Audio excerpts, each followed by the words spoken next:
Welcome, everybody. The college football season is just over a month away. I'm Joe with the Game House, and today we're going to be taking a look at the top 10 conference games for the 2023 college football season.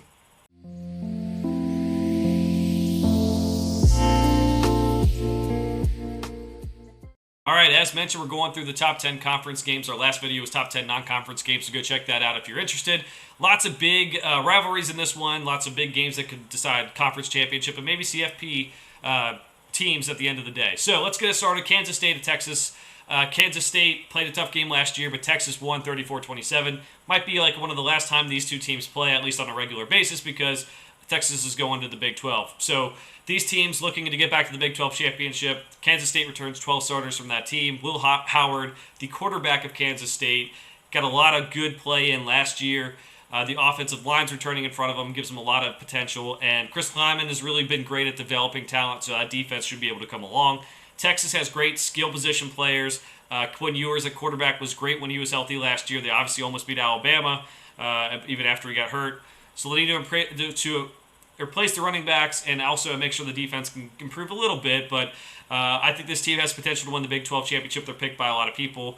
This is a game where it's not the round-robin format that it used to be in the Big 12 because there's now 14 teams, but this could decide who's playing in the Big 12 championship. You're going to want to win it, as this is maybe the last time these two teams play. All right, Oregon and Washington, a rivalry game, middle of the season game. Oregon beat Washington by 3 points last year. This obviously had a big implication, but neither of these teams were in the Pac-12 championship, but that goes the other way. Oregon can very well be in there. Or excuse me, Washington can very well be in there, and maybe if Washington wins or one of their other games, or Oregon wins one of their other games, they could be in. So a lot of interesting things there. Conference realignment for them. Oregon's still talking about getting out of the conference for the Big Ten, maybe. So we'll see. Maybe it's one of the last times they play this rivalry game if Oregon can get out as well. Bo Nix was able to find himself at Oregon last year. He needs to continue to have good Bo games as he had last season. Their offensive line will need to step up. They don't have as much experience, but they do have some talented receivers on the outside. The Ducks hit the transfer portal pretty hard defensively. We'll see if their defense can improve. Washington got Michael Penix back for a sixth season. That's going to help. He had 11 wins last year for the Huskies. 6 returning starters back on the offense. And they ranked 7th defensively in 2020. They ranked 57th defensively in 2022. They bring back some good edge rushers. We need that to improve this year if they want to be a serious contender for the college football playoff and the Pac-12. This could mean a whole lot in the Pac-12. There's a lot of, I think, teams that kind of like maybe not top 2 or 3 teams in the country, but maybe after that where you're saying like, hey, there's Washington, there's USC, there's Oregon State, there's Utah. There's so many teams who can maybe fight for a Rose Bowl berth here that makes it really interesting. All right, Washington and USC. As mentioned, Penix is returning. That offense is going to have to keep up with Caleb Williams in this game. And Caleb Williams, Heisman winner, trying to go for 2 straight for the first time ever for a quarterback. And he has good skill position players, including Marshawn Lloyd, who transferred in from South Carolina. He's got good receivers, including Dorian Singer, who transferred in from Arizona. The defense has been bad, though. They hit the transfer portal for that, too, but it was bad. So they need to improve that if they want to make the championship game. This is another game that could decide who's in Las Vegas for the Pac-12 championship. USC and Oregon, we talked about these two teams. Both defenses, we're going to see what they're made of here. And Bo Nix, can he keep up in a chance to go at a shootout with Caleb Williams? We're going to see really quickly here. November 11th is this game again. USC has a couple games back-to-back here. November 4th, November 11th. Could Oregon watch them sleeping or maybe banged up from the last week? We'll see what happens there. Georgia at Tennessee. Now, Georgia has a pretty light schedule this year. They've been trolled for it online and everything, but this is a game where maybe they're going to bring their A game. So, Georgia, 7 returning starters back from that defense. That's good news because they pride themselves on that defense. They have a new quarterback, Carson Beck or Brock Vandagriff. We'll see who wins the job officially. And they're going to have 6 starters back to help them, including Brock Bowers. That's very, very necessary going into this year. Ladd McConkey at wide receiver is also very solid. So we'll see if they can do that. Can maybe make the offense a little bit better, but they also lost Todd Monken, the offensive coordinator, to the NFL. So there's some question marks there, even though they are back-to-back champions. Tennessee, new starter in Joe Milton. He played well when Hendon Hooker went down last year, helped win the Orange Bowl against Clemson. He'll have 6 returning starters on offense to work with, and defense ranked 35th last season, bring back 7 starters. This hinges on Joe Milton. If Joe Milton isn't working out, maybe they go with, I don't know how to say his name that well, Nico Iamaleava. That's the worst you're ever going to hear it pronounced ever. But he's a very good quarterback recruit who could step in if Milton doesn't pan out. This is a tough game for Georgia. Tennessee has some high hopes after a very good year under Josh Heupel last year. Penn State at Ohio State. Now, Penn State and Ohio State have had some battles over the years, really big ones. Here's why it might be better this year than in the past couple.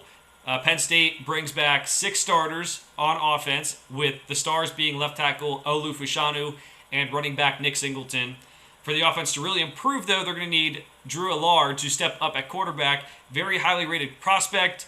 He's stepping in for Sean Clifford, who's been there for a long time. There's a lot on his shoulders, but I think he's very talented, so he has a good potential to be to lead them to new heights with this offense.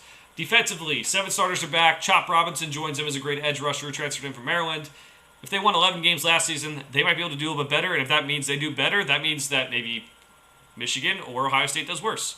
They play this game on October 21st, so that gives Ohio State a chance to figure out who their quarterback is, too. Looks like it's going to be Kyle McCord. He's the high school teammate of Marvin Harrison Jr. That gives him some good familiarity to work with the best receiver in America. The defense last year gave up too many big plays. We'll see if they can fix that. They hit the transfer portal hard. They have a very good front 7, so we'll see what they can do there. If the Ohio State is able to win this game, they might be back in the playoff even with a loss to Michigan. Same for vice versa, Penn State. Whoever loses this game has to beat Michigan, though. If you win, you might be able to afford a loss to Michigan. All right, next one up, Michigan at Penn State. So, Michigan retains 15 starters from last season, running backs Blake Corum and Donovan Edwards. Both stars on the offense. Now they're both playing together. Blake Corum decided to come back after tearing his ACL last season. They're going to need J.J. McCarthy to make some more big-time throws. It's just how it has to be. He's made some solid plays. He has the talent. You can see the talent. He's got to make big plays downfield, though. They ranked 7th last season. They bring back enough talent to do well this year, including bringing back some linebackers who I think could really help them, Junior Colson being mainly the one. Penn State, in this game, again, the offense has to come through. Drew Allard at this point, November 11th. Hopefully you found out he's the guy, and you can just stop their pass rush, and he can make some plays downfield. Nick Singleton can pick up some yards on the ground, too. That would be ideal for Penn State. If there was a year where they're going to knock off Michigan and Ohio State, you figure this might be the year with how their roster is constructed. Florida State at Clemson. Now, this is the big one in the ACC. Clemson has run the ACC for several years, but the Seminoles won 10 games last season. This season, they have 6 offensive starters back. That includes Jordan Travis, a quarterback, running back Trey Benson, wide receiver Johnny Wilson, who's a matchup nightmare with how big he is. On defense, they bring back so many important starters, 8 starters, including Jared Verse, who could have gone pro and been maybe a top 10 pick. They ranked 20th for the country last year. They could improve this year. Hit the transfer portal for some other guys to come in, especially that secondary. They could be really good on defense. Clemson, even when they have their down years, have been kept on winning double-digit games. Now it's over to Cade Klubnik. They had DJ Uiagalelei transfer to Oregon State. It's his time to run the show. He showed some flashes last year, but we didn't get to see him in a large dose. So, 7 returning starters to work with, including offensive lineman and running back Will Shipley to be excited about. Defensively, they have a very strong front 7. They should be able to improve from their 23rd scoring ranking last year. They are really good at the linebacker level, including Jeremiah Trotter. If the offense can keep the ball longer, the defense will get better as well.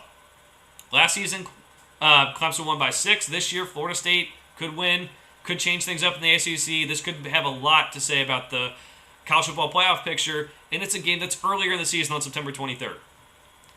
All right, the rematch of last year's pretty good game for LSU and Alabama. I mean, it goes into overtime. LSU goes for 2 to win it. LSU, at this point, has Jaden Daniels back at quarterback. Started off last season slow. This year, maybe comes in with more familiarity with the offense, can be more consistent. Blake Neighbors developed at wide receiver. Plenty of talent to work with. Defense, they returned just 4 starters, but they do have Harold Perkins, who can get after the quarterback, and they hit the transfer portal very hard. So they'll be looking to repeat as SEC West champs. Alabama missed the college football playoff last year. They lost 2 games, and you got to win those games. I'm sorry, I know Nick Saban wanted you in the playoff, but you got to win those games. Jalen Milroe saw some time at quarterback for the injured Bryce Young last year. We'll see if he develops. It looks like the reports are he has. He's going to have Ja'Cory Brooks, Jermaine Burton back at wide receiver. We'll see if they improve from year 1 to year 2. They definitely need to help this offense. And the defensively, only 5 starters returned, which leaves not too much for Nick Saban to use, but he's just refilled this team with talent year after year. Shouldn't be too big of an issue for them, but after not winning like they should have last year maybe, this is something definitely to think about. Dallas Turner at edge rusher, Kool-Aid McKinstry at cornerback, 2 guys to watch on the defense. SEC West will probably be decided by this game. There'll be some other good teams in the SEC West. We just don't know if they're as good as these 2. So we'll be watching this one on November 4th. It's always that first weekend in November. Always worth watching. And we'll see what happens for the SEC West. And number 1, the game. Ohio State at Michigan. Ohio State was running this rivalry for so many years. Michigan's won the last 2. It's been interesting to see Michigan do it with smash mouth football, where Ohio State's been more spread out. So Ohio State able to get in the college football playoff last year despite losing to Michigan. They have a new quarterback. That'll be interesting to see. Michigan's won 2 straight. They get this one at home. They might be favored after the last 2 years, despite what's happened on the field for these 2 teams. Otherwise, it's going to be it's always a good game. Even if these teams are out of the playoff picture, it's a good game. It's fun to watch the rivalry, the history of it and everything. But I do think there's going to be a lot more on the line here. Maybe one of these teams drops to Penn State and they have to win this game to stay in the college football playoff talk or to be in the Big Ten championship. There's a lot of different things that can happen this year. The game is always nearly at the top.